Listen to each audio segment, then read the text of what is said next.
In this video lecture, we will be looking at the role of practical wisdom and the intellectual virtues in Aristotle's Nicomachean Ethics, Book 6.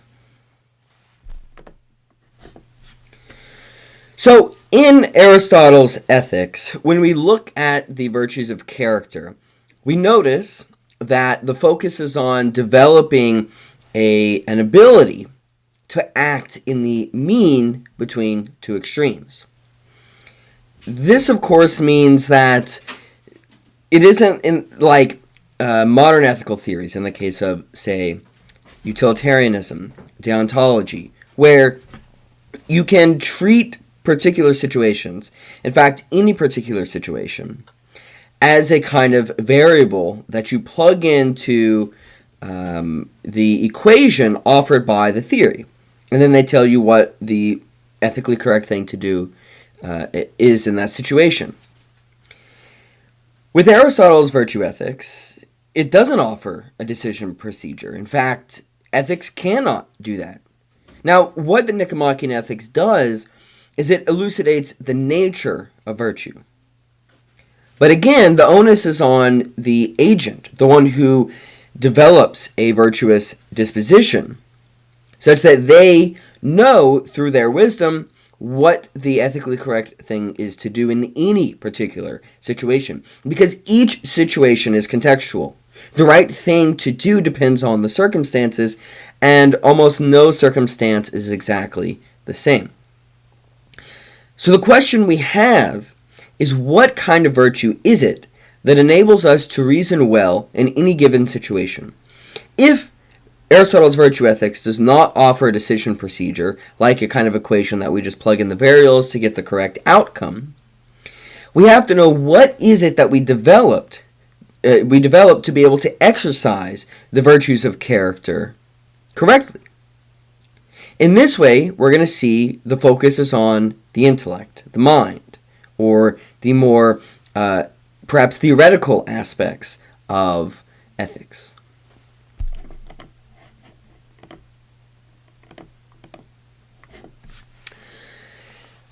So if we look at what the source of right action is, right? When we perform an ethically correct action, where does that come from?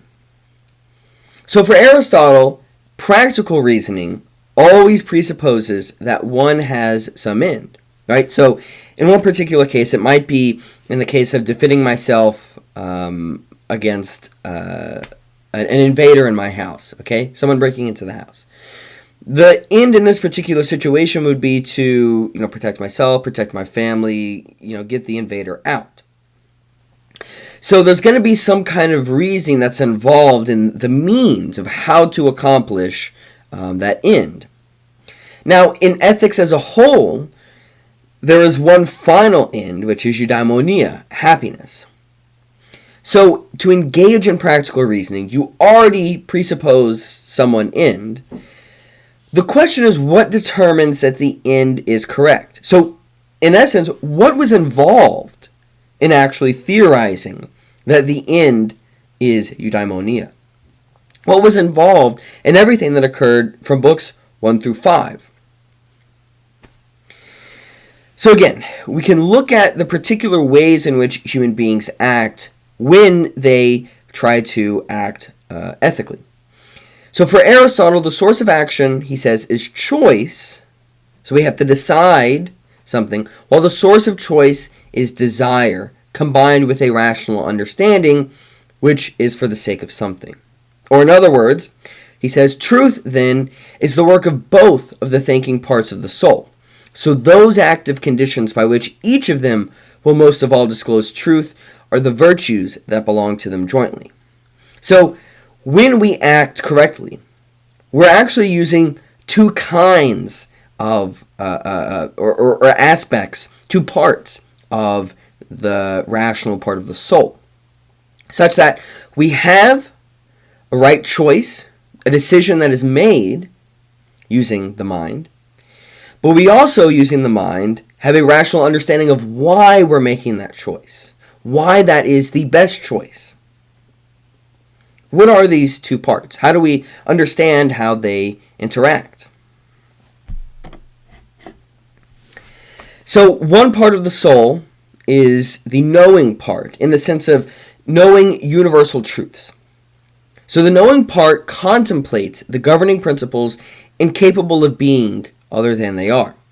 Aristotle says, "A thing that is known is by necessity, and therefore it is everlasting, since all things that are simply by necessity are everlasting, and everlasting things are ungenerated and indestructible." So the knowing part of the soul is concerned with universal truths. The deliberative part of the soul contemplates things which cannot be otherwise. So he says, one must grasp the best active condition of each of these parts, since that is the virtue of each, and the virtue of a thing is related to its particular work. So one part of the rational part of the soul is concerned with grasping things that cannot be otherwise, like the nature of truth, human nature, logical structures, like knowing the difference between deductive and inductive reasoning, such that it doesn't matter if you learn that today, tomorrow, whenever, it's always going to be true whether an argument is deductive or not. But the rational part of the soul that is involved in deliberation deliberates specifically because things can be otherwise, right? Whether or not this glass really holds water in it. In this case, if it were a universal necessary truth that this glass holds water, no deliberation would be required because it would be known automatically if I know the necessary principles already, like if I understand how logic works, for example. So of these two parts of the rational soul, we can see the virtues of the mind, or the virtues of the intellect, the powers which the soul discloses truth by affirming and denying, Aristotle says, are 5 in number. So on the one hand, on the side of the knowing part of the soul, we have theoretical wisdom, science, or in the Greek episteme, and intuitive understanding, or nous. Now, on the other part of the rational soul, the deliberative part, we have practical wisdom and craft expertise. So let's look at theoretical wisdom first.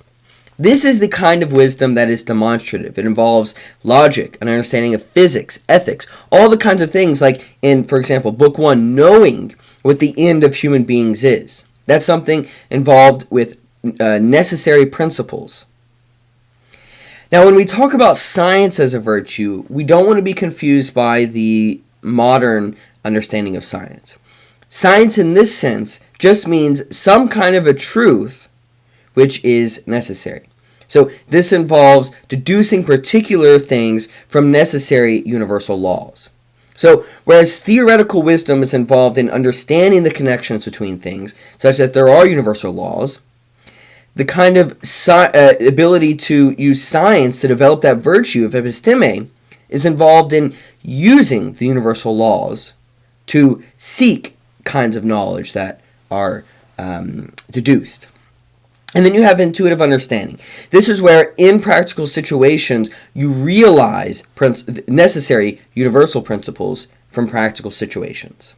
So it's not the case that you, for example, know a craft, but you can't quite articulate the principles such that if everyone knows the principles, they can perform the craft. In this case, intuitive understanding is, think about mathematics. If you understand the basics of mathematics, and you have never, let's say, divided 20 by 10, well, by knowing the basics of mathematics, you will know how to divide 20 by 10. Now, practical wisdom is concerned with right ends. It seeks an understanding of what those right ends are, and it's involved in deliberative skill, the means to achieve those right ends. So, again, right, we're going to think about what the Nicomachean ethics is concerned with. Practical wisdom. Craft expertise is concerned with, again, let's say I'm a carpenter and I want to train someone else. It's not like you can just read a manual and know how to be a master carpenter. Now, the manual can be helpful because you can learn what kind of different tools are useful for different things, but the problem is, with craft expertise, you're always encountering unique things, right? No piece of wood is ever exactly the same. You might run into certain situations where you almost have this kind of inductive sense of what it is I should do in this situation that can't be taught. Now, Aristotle's not saying that necessarily we should focus on developing the virtue of craft expertise, but he's saying that this is one of those virtues of the mind. And specifically, though, of course, we're going to focus on practical wisdom here. So the kind of knowledge, then, that can be learned is either scientific or practical in the most basic of sense.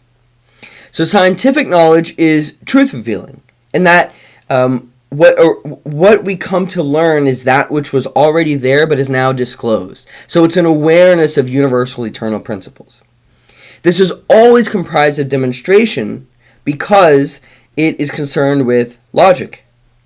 But when one successfully articulates a logical idea, let's say, right? It's not the case that that idea, whether it's logical or not, depends on the subject, the one engaged in logical reasoning. With scientific knowledge, Aristotle says, whether an argument is logical or not, whether something is true or not, with this kind of knowledge, it's based in the object themselves. It doesn't actually depend on human beings. On the other hand, practical knowledge, which in the Greek is techne. Sometimes techne can be translated as like an art, but it's, again, that kind of skill which is as much involved in, let's say, becoming an excellent athlete, becoming a carpenter, developing skills in the classroom, like being a good teacher, which we wouldn't all necessarily think of maybe as arts. These are goal-oriented. They bring about useful particulars which otherwise would not exist. So this is a kind of truth in action, an acting out of truth, more than an understanding of how parts are all related together in some kind of a whole, like in the case of logos. And logos means speech or articulation, an understanding of how things are related to one another. So the practical kind of knowledge is based on the doer. So it's not going to be the case that you have an excellent glass that holds water because this glass just necessarily is excellent.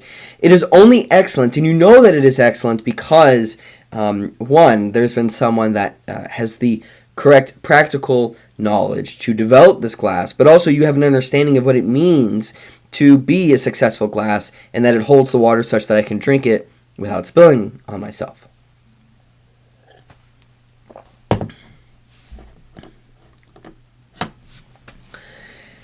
So, for Aristotle, we are no more able to perform these actions by knowing about them, actually. I mean, so, in one sense, we might want to ask, what's the point of reading the Nicomachean Ethics if we can't actually just automatically become moral by knowing about them? I mean, this seems like in the case of modern ethical theories like utilitarianism and deontology. I read what the theory is, I now know in any situation what to do, and in a sense, whether I am committed to that, to acting out and following those supreme principles of morality, that's up to me because I now have the knowledge. But with what Aristotle is articulating here, we might ask, what's the value? What's the point of reading this book if by merely knowing the 5 intellectual virtues, by merely knowing that there are 2 parts of the rational part of the soul? But what Aristotle says is that virtues of the intellect produce happiness. So again, 2 parts of wisdom we might want to focus on here in order to live the good life. Theoretical wisdom and practical wisdom. For theoretical wisdom, Aristotle says, they do produce something. Right? There is value in theoretical wisdom. The difference is when we get results from theoretical wisdom, we don't get things like in the way that he says the medical art produces health. but he says in the way that health produces health. What does that mean? How does health produce health?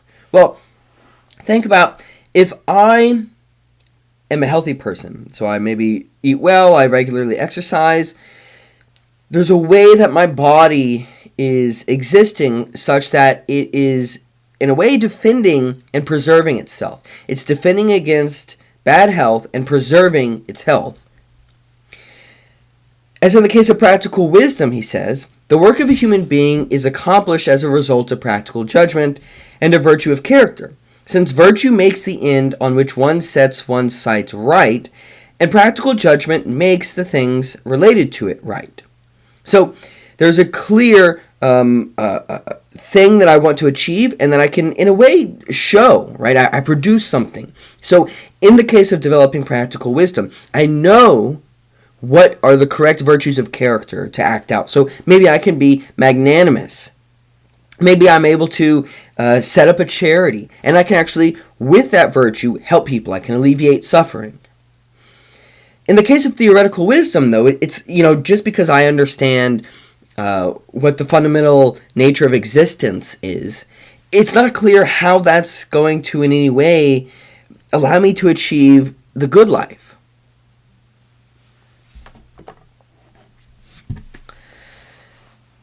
Aristotle wants to reiterate here, and we get this actually from Book 10, and this is actually why Book 6 is so important, almost a kind of reflection and a reinterpretation of Books 1 through 5. The reason why the virtues of the intellect are so important, and why actually theoretical wisdom is so important, is because politics and other kinds of practical affairs are not the highest form of life. It is philosophy. Philosophy is the highest form of life. Contemplation. So Aristotle says, what is referred to as self-sufficiency would be present most of all in the contemplative life. For while the wise and the just person and the rest are in need of the things that are necessary for living, when they are sufficiently equipped with such things, a just person still needs people toward whom and with whom he will act justly. And similarly with the temperate and the courageous person and each of the others. But the wise person is able to contemplate even when he is by himself, and more so to the extent that he is the more wise. He will contemplate better, no doubt, when he has people to work with, but he is still the most self-sufficient person. And contemplation seems to be the only activity loved for its own sake, for nothing comes from it beyond the contemplating, while from things involving action we gain something for ourselves, to a greater or lesser extent, beyond the action. And happiness seems to be present in leisure, for we engage in unleisured pursuits in order that we may be at leisure, and we make war in order that we may stay at peace. So we get a kind of analogy there at the end. What Aristotle is trying to say here is that the reason philosophy is the highest form of life is because it is self-sufficient. When one has developed the intellectual virtues, specifically the virtues of practical wisdom, and, most importantly, theoretical wisdom, then one is able to live the good life. The person who's involved in politics and thinks, well, I'm going to live the good life by developing solely the virtues of character. Part of this involves being magnanimous, so I'm going to get involved in politics and try to make my community better, try to improve the lives of others. This is definitely a noble goal, and you live a better life than others who don't do that. The problem, though, Aristotle is trying to say, is you require help from others to do this. You require certain kind of infrastructure. You require a lot more money than the person who is involved with philosophy, who sees philosophy as the highest form of life. Now, no doubt, the philosopher, he says, requires a certain amount of money in order to live a life of leisure such that they can engage in contemplation. But to become, for example, a politician, one needs a lot more money. And one is always then being tempted by having to deal with others. One is much more liable to be corrupted, for example. Virtue is a kind of self-sufficiency. It's a kind of staying itself. If one is to live the good life, if one is to achieve eudaimonia, the kind of state they must achieve must be one that is self-sufficient. One such that when you develop it, it continues on its own. Because the good is a good in and of itself. And the only kind of good that is in and of itself is one that is self-sufficient. The only kind of self-sufficient form of life is one of contemplation. This is why the virtues of the intellect are so important. This is why, actually, we might begin by developing the virtues of character. But Aristotle wants to warn us. We might actually be mistaken. We might lead a life that is good, but not the best, if we don't actually understand what even makes the virtues of character possible. And it is only an understanding of the relation between theoretical wisdom and practical wisdom. And since theoretical wisdom is concerned with how things necessarily relate to one another, why things necessarily exist, theoretical wisdom is what one ultimately should pursue if they want to live the good life.